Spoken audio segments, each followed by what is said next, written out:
Je m'appelle Éric Vincent et je travaille sur le fait religieux, la laïcité et les sujets apparentés. Il y a beaucoup de choses autour du religieux, par exemple la croyance. Et en particulier, j'ai fait des travaux aussi sur ce que j'appelle les spirituels démocrates, c'est-à-dire des figures comme Jean Jaurès, Nelson Mandela, le Dalai Lama, Gandhi bien sûr, qui est peut-être le plus célèbre d'entre tous. Et donc j'essaie de comprendre d'abord les relations entre spiritualité, religion, politique, et en particulier comment le spirituel, qu'on peut définir comme la relation de tout et avec la réalité ultime, eh bien ce spirituel peut irriguer aussi la vie politique et la vie démocratique, et que ce serait peut-être de ce côté-là qu'il y aurait aujourd'hui encore des ressources de progression et des ressources d'espérance par rapport aux défis qui sont les nôtres aujourd'hui. Peut-être ce que je peux ajouter aussi, c'est que je dirige actuellement le programme Emouna, qui est le programme de formation interreligieuse et laïque de Sciences Po, programme de formation de ministre du culte. Et je suis aussi ce délégué général d'une association qui s'appelle Démocratie et Spiritualité, dont le nom parle de lui-même.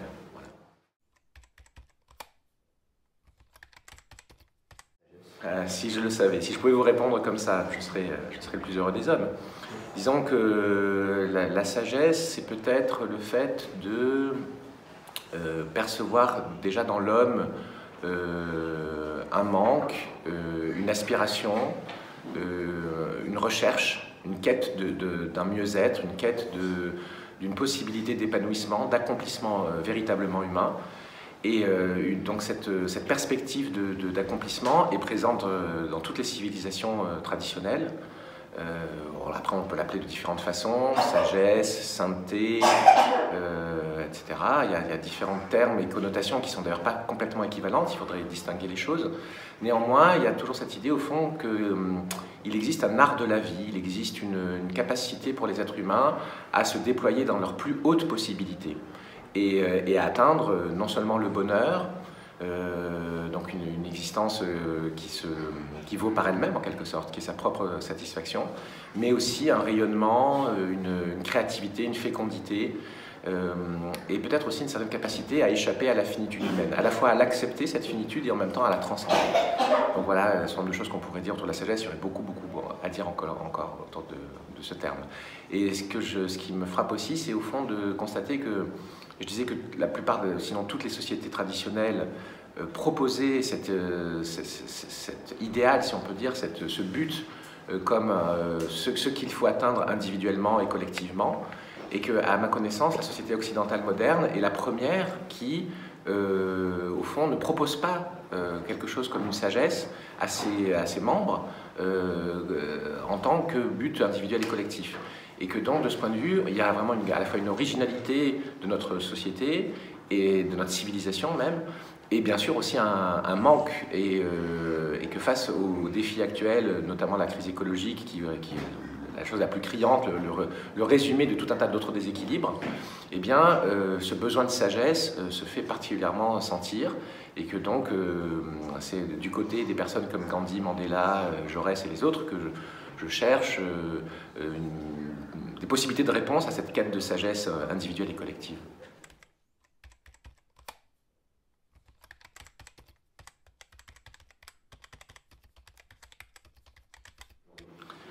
Alors je pense qu'en effet, il y a tout un travail à faire très approfondi autour de ces notions de sagesse, comme j'ai dit tout à l'heure, de spiritualité, de sainteté. Il y a tout un tas de termes qui ont des liens eux-mêmes complexes qu'il faut expliciter.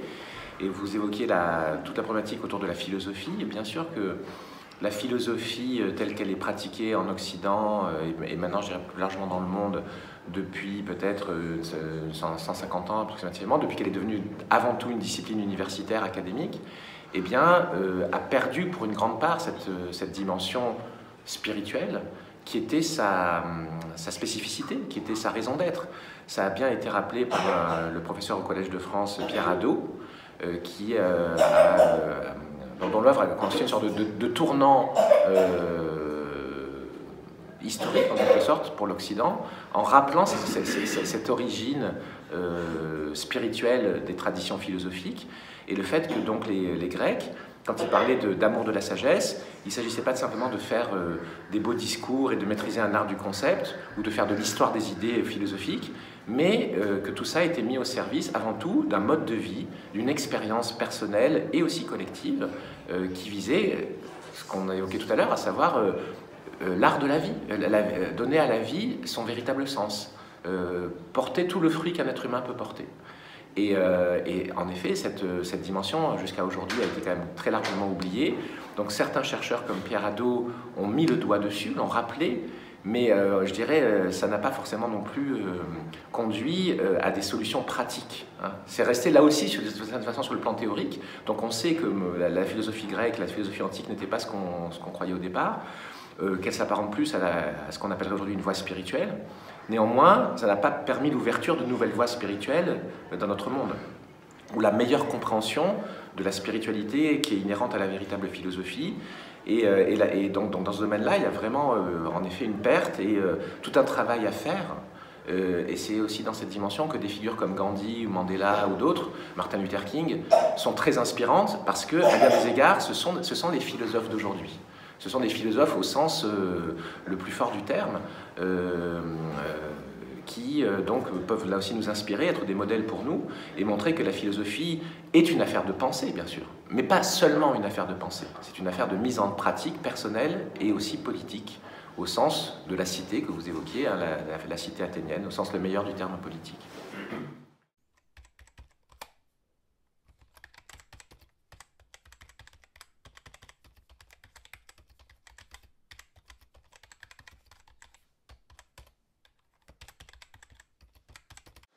Alors, c'est une énorme question que vous me posez.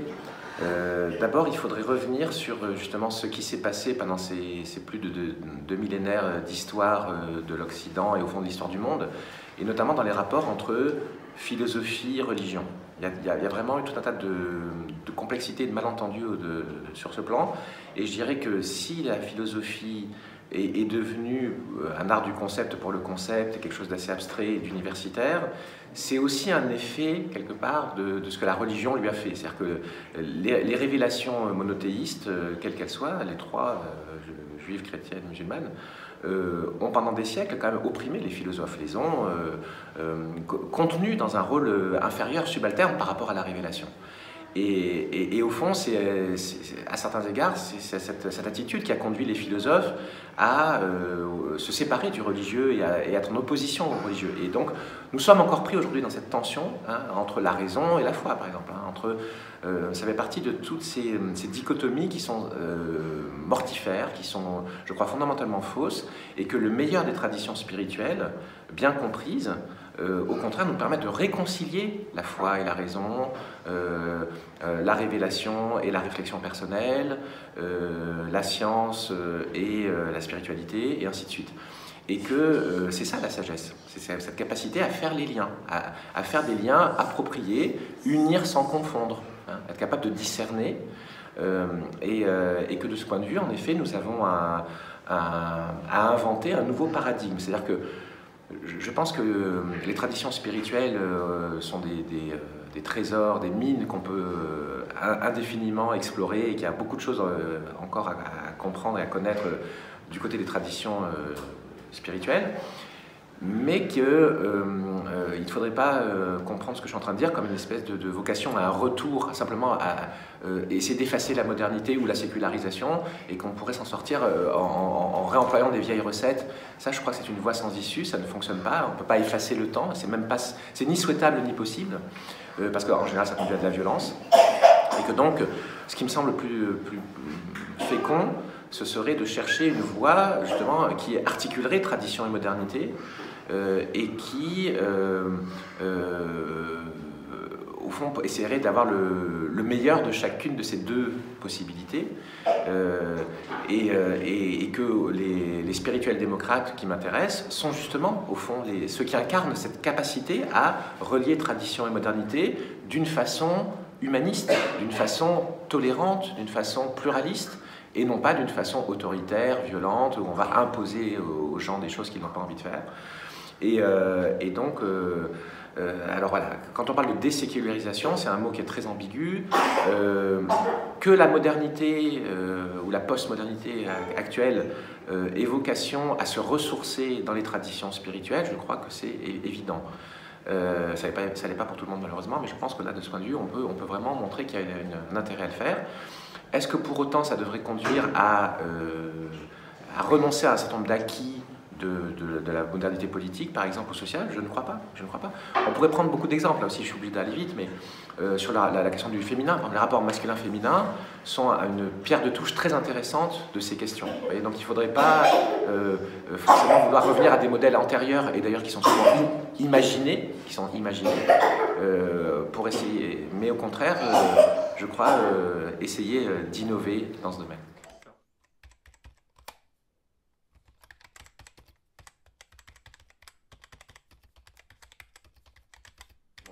De quoi? Ben oui, de la folie humaine qui n'est pas nouvelle. Hein. C'est-à-dire que, vous savez, ce que les anciens Grecs appelaient la démesure, hein, l'hubris, qui est dénoncé dans la tragédie grecque et aussi par toute la culture grecque. Et les autres civilisations vont le dire avec d'autres mots. En langage religieux, on peut appeler ça le péché, c'est la même chose. Hein. Il ne faut pas avoir peur des mots. Hein. C'est-à-dire cette... comment dire? Dérèglement des appétits humains, des passions humaines, qui les fait devenir des fins en soi. Elles se prennent elles-mêmes pour une fin, et elles sont sans fin, justement. Donc, il y a quelque chose de limité qui va s'exprimer dans la passion, sauf que la condition humaine, c'est la limite. C'est la limite. Le seul lieu où l'homme échappe à sa condition limitée, c'est justement le spirituel.